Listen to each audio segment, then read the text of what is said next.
Ô Álvaro, e o que você se recorda do primeiro mandato do Amadeu Puccini? Foi em 59, né? Sim, o primeiro mandato, na Rolândia não tinha água potável nas casas. E aí ele edificou as coisas que futuramente foi desapropriada pela Sanepar. Ele construiu a caixa d'água e eu recordo que ele iniciou as obras do prefeito, as obras da prefeitura. A nova prefeitura, né? Ela foi concluída pelo Primo Lepe. O mandato subsequente. Mandato posterior, né? E eu recordo desse tempo. Eu recordo que ele começou a construir o asfalto, né? No centro? No centro. Era paralelepípedo, né? Era paralelepípedo. Sim. O Pedro Liberti que começou a construir o paralelepípedo. Aí, aqui em frente do cinema Rolândia, onde era o INSS hoje, ele colocou paralelepípedo o nome de Pedro Liberti.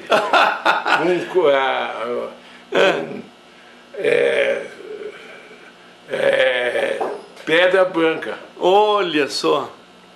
O Álvaro, depois o próximo prefeito em 63 foi o Primo Lepre, né? O que você se recorda daquele mandato do Primo Lepre? O Primo Lepre ele veio do estado de São Paulo, veio de uma cidade perto de Prudente, a cidade que eu nasci, Presidente Bernardes. Ele se instalou em São Martinho e ele ganhou... Ele era comerciante lá, né? Comerciante. Ele ganhou a convenção por um voto de diferença da eleição. Nessa época, o Vitório Constantino era do nosso lado e aí existe uma acusação que ele engoliu 3 votos do Amadeu. Para que o Primo ganhasse. Ganhou por um voto, né? Ah, sei. E aí... E ele comeu mesmo, engoliu mesmo os votos? Não sei. Essa história eu já ouvi também. Eu não ouvi. O Primo Lepre era semi-alfabetizado. E já era careca?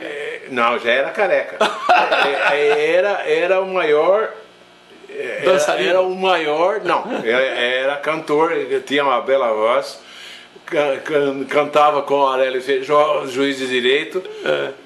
O Manuel Miller tocava violão. Olha. O Aurélio Feijó cantava, né? Era divertido. Era divertido. E aí... Bom, aí ele ganhou para prefeito. E quais as obras dele, principais? Eu recordo que o prefeito Primo Lepre foi o maior incentivador da cultura de Rolândia. Fundou o maior número de escolas do interior. Olha. Eu assisti que a inauguração que ele fez aqui no Barra Grande, uma escola de material que ele fez bem feitinha, bem feitinho, e nomeava professores. Ele levava os professores e trazia de volta, né? E ele foi o maior incentivador da educação e cultura. Da educação e cultura. E para a cidade, quais foram as obras do Primo? Terminou a prefeitura, né? Ele construiu o asfalto, ele fez uma boa obra na construção de asfalto, bem que o asfalto era pago pelos munícipes, proprietários de terreno, de frente, né?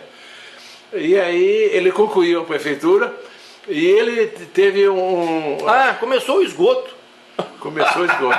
Não funcionou, mas ficou enterrado um monte de esgoto. Ficou enterrado mais de 3.000 metros de esgoto. Isso. E eu recordo que ele iniciou, tinha o artigo 20 da Constituição do Estado, que o prefeito ia volta e meia a Curitiba pedir dinheiro para o governador do artigo 20. E o governador não dava, né? Se fosse pedir, dava, né? Tinha que ir atrás. Tinha que ir atrás. Aí o Primo Lepre, ele iniciou a luta com o prefeito de Guarapuava contra o ICMS. Aí gastos ao trabalho do Primo Lepre, que foi o grande trabalho dele, a par do admirador das escolas municipais, e ele conseguiu que o ICMS fosse depositado no banco. Oh, que beleza! Ô Álvaro, eu tenho uma história para contar do Primo Lepre. Diz que o Primo Lepre sempre levava alguém em companhia para Curitiba, porque era uma viagem difícil, estrada de terra, né? Aí uma vez ele convidou o professor José Marques. Sim. Aí para viajar à noite. Então diz que o Primo Lepre ia ele mesmo dirigindo uma Rural Íris da prefeitura. É verdade. E aí diz que o Primo Lepre tinha que conversar para ele não dormir, né? Estava dirigindo.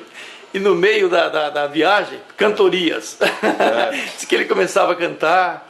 E era muito divertido viajando à noite. O Primo Lepre era... eu fui com ele em Curitiba para fundar o ginásio estadual de São Martinho, né? Eu era diretor, ele me nomeou diretor. E eu recordo que ele foi dirigindo e voltou dirigindo uma Kombi da prefeitura. Para Curitiba. E era uma viagem horrível, né? Horrível. Não tinha asfalto, não tinha Meu asfalto, pai do céu, difícil. Ele... Volta e meia, ele largava do volante e conversava com a pessoa de trás. Né? Aí você ficava apreensivo, agora vai ficava vamos morrer. Vida. O Álvaro, depois então, tivemos a posse do Galvão e logo em seguida do Dr. Rubens Neves. O que você se lembra disso? O Galvão, ele fechou a prefeitura por 10 dias. Não recordo se foi fechado por 10 dias, e aí para fazer uma vistoria. O Primo Lepre deixou uma verba que era para construir o hotel na Praça Castelo Branco. Deixou uma verba programada, não gastou um tostão da verba. O Galvão disse que a prefeitura tinha um débito de 1 milhão de reais, inclusive... Não, cruzeiros, né?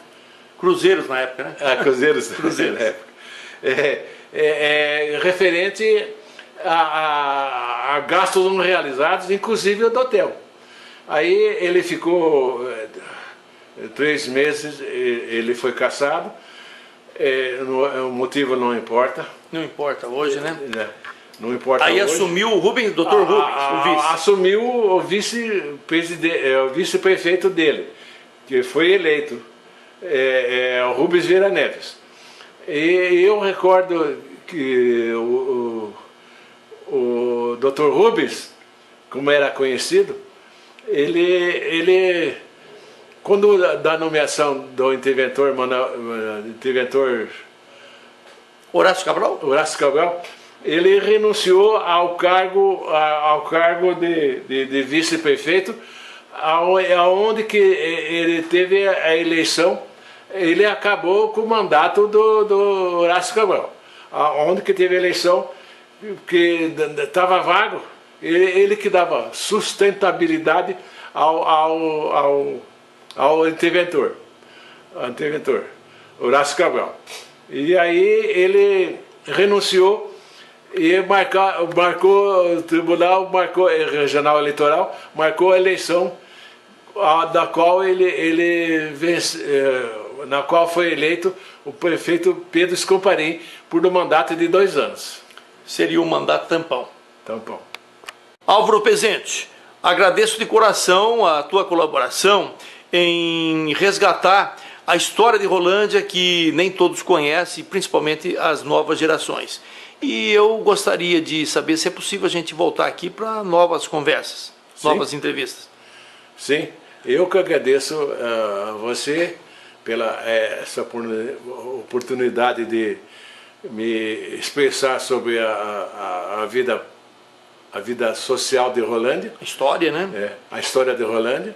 E vou me colocar à sua disposição para o que der e vier.